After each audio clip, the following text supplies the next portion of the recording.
What's going on, everybody? Welcome to the channel. So with Deadpool and Wolverine coming up in a couple of weeks, I decided that I'm going to be reviewing every single 20th Century Fox comic book movie leading up to Deadpool and Wolverine. This is going to be a fun journey for me because some of these are going to be first time watches for me, and others are movies that I've seen multiple times.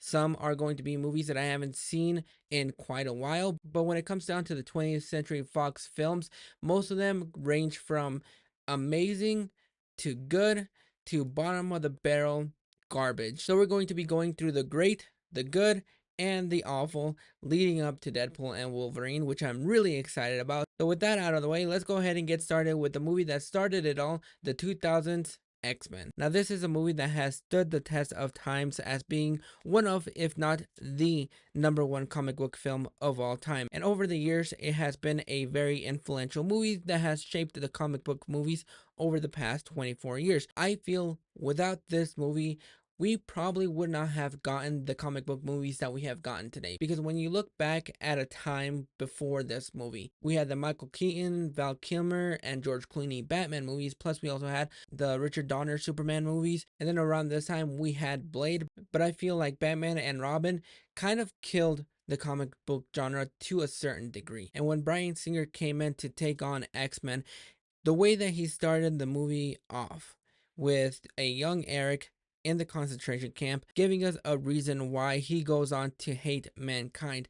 The imagery that we get on display is so powerful to witness, and it really sets up the tone for what is going to be eventually coming up in this movie. Because to me, this isn't a fun comic book movie. It really goes for that darker tone, and they do add elements of fun in here, which I thought Bryan Singer was able to find that perfect balance of giving us the dark emotional moments, sprinkling some fun moments so it doesn't get too bogged down. Because when you go through the entire movie, we have the two opposing sides. We have the Magneto side, which we are able to get behind, and then you also have the Charles Xavier side, where he is trying to keep the peace. So you're able to root for both sides for two completely different reasons. And I think that is what makes this movie stand the test of times. And I feel like if I had watched this when I was younger, then I don't think I would have appreciated it as much as I do now. At that time, I kind of wanted my comic book movies to be a little bit more fun, a little bit more energetic, and a little bit more colorful. This wasn't going to be one of those movies where I was able to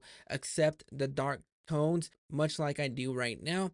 And watching it for the first time since the pandemic, even after 24 years, this movie just absolutely holds up. There are things in here that will stick with you forever. And even the little relationship that they build between Rogue and Logan in here is really the heartbeat of the movie, because you have this father-daughter relationship that is built within one scene, and then within that one scene you're able to buy into these two people who are coming from different walks of life. You have one that is not able to touch someone without killing them, and then you also have another one that is blessed with these abilities, but they also come with a cost, because with all these powers there's also this negative that comes with having them. Even though they have these powers that we probably in our lifetime would probably want to have, there is a cost that comes with having these powers. Bryan Singer was really able to find that perfect balance of having some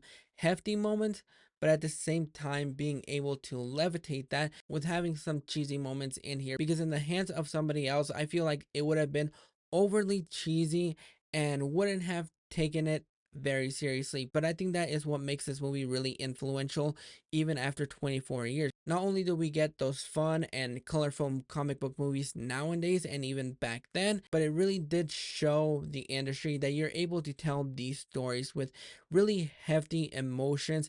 The casting of Hugh Jackman as Logan is absolutely perfect, and it's one of the reasons why it's been hard to see somebody else play Wolverine, because he's played it for 24 years. Even when it comes down to Logan's story arc, it does feel kind of like a fish out of water story, because you have Logan, even though we are in this world full of mutants, it feels like he doesn't come across them all too much, because when you're exploring the mansion with Logan, seeing everything through his eyes, it does feel like a fish out of water type of story in here. And so we're exploring this world with him through his eyes and through his journeys. It does feel like we're being introduced into this world one way or another in just a fascinating kind of way. And even with the CGI that we get in here, when the senator is going through those metal bars, it still holds up. A lot of this movie still holds up. There's some effects here and there where the effects really don't hold up, but overall, everything about this movie